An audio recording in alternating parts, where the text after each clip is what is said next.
Back to the first GOP presidential debate. It's in the books now, and now it's time to see if anything changes in the polls. And for help with that, let's welcome in pollster with McLaughlin and Associates and the Trump 2024 campaign, Jim McLaughlin. Jim, great to have you with us this morning. Up all night, Jim. Yeah, good to see you. Did you get any sleep? Good morning, Rob and Allison. Oh, it's great to be here this early in the morning. I like that. Wide-eyed and bushy-tailed, my friend. So my question, and I just asked it in a previous segment, but is there a new number two in the GOP race right now? And is that person Vivek Ramaswamy? You know, it's funny. I'm not sure. And I always tell everybody it takes some time for the numbers to settle into the polls. It usually takes about 5 days to a week for these things to settle in, because a lot of it is what happens with the spin. Right. But who would have thought it? I mean, there were so many people attacking Donald Trump before the debate for not being there.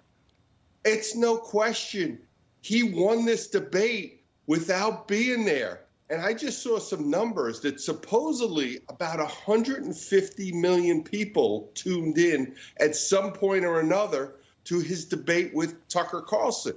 I don't think there's any question the big loser last night was Ron DeSantis. You just did a segment talking about the debate, and he was barely talked about.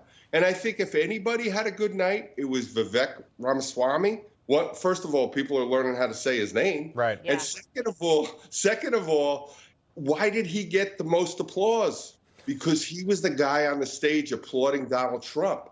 You look at Chris Christie. He almost got booed off the stage because he was attacking Donald Trump. That's a great point. Yeah. Well, great points. And I think, too, to your point, Jim, a lot of people didn't know who Vivek Ramaswamy was. And last night, it gave them, kind of a glimpse into who he is. He's younger. He's a businessman. He said, look, this is my first time debating. So you could tell, obviously, he was nervous. I'm curious about independents, because they're so key when it comes to this presidential race. Where do you see them going? I know you can't predict poll numbers, but how do you see them when it comes to any of these candidates? Yeah, the interesting part is the reason why you're seeing Donald Trump ahead in a lot of these general election polls right now is because he is ahead among independents. Now, it's not a huge lead, but he lost even in 2016 among independents. He's ahead right now because what do these independents care about? They care about issues. They care about the economy. They care about inflation.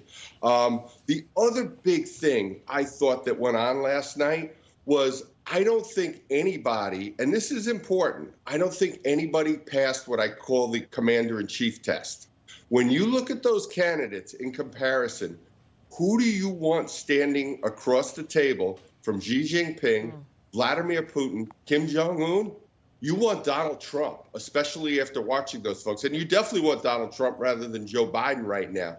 So I think that was really important. I don't know if anybody last night passed that commander-in-chief test that people are looking for in the next president, and that's really important to independents. Two quick ones, rapid fire. Chris Christie, I've said this before, but I think he should have run in 2012 when Mitt Romney was the nominee. He was there in 2016, but he didn't attack Trump in 2016.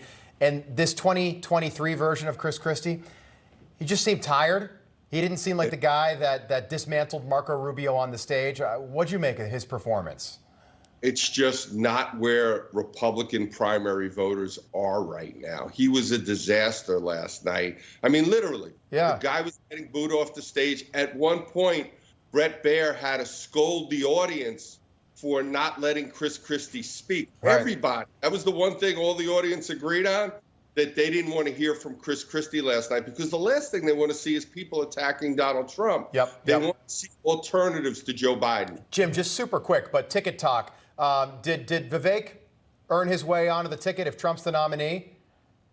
Look, that's going to be up to President Trump when it's all said and done. But I think he had a good night. And one of the other things he did was he had fun with the debate. Yeah. Just He did. Trump. He seemed like he was having a good time. Yeah. Just like Donald Trump. And that's, one of the most important things you can do out there. He reminded you a little bit. He wasn't as good and wasn't as entertaining, but he was, had a little bit of Trump in him, and that's what the people liked. Yeah. All right, Jim McLaughlin, great seeing you this morning. We appreciate it. Thank you. Great to be here.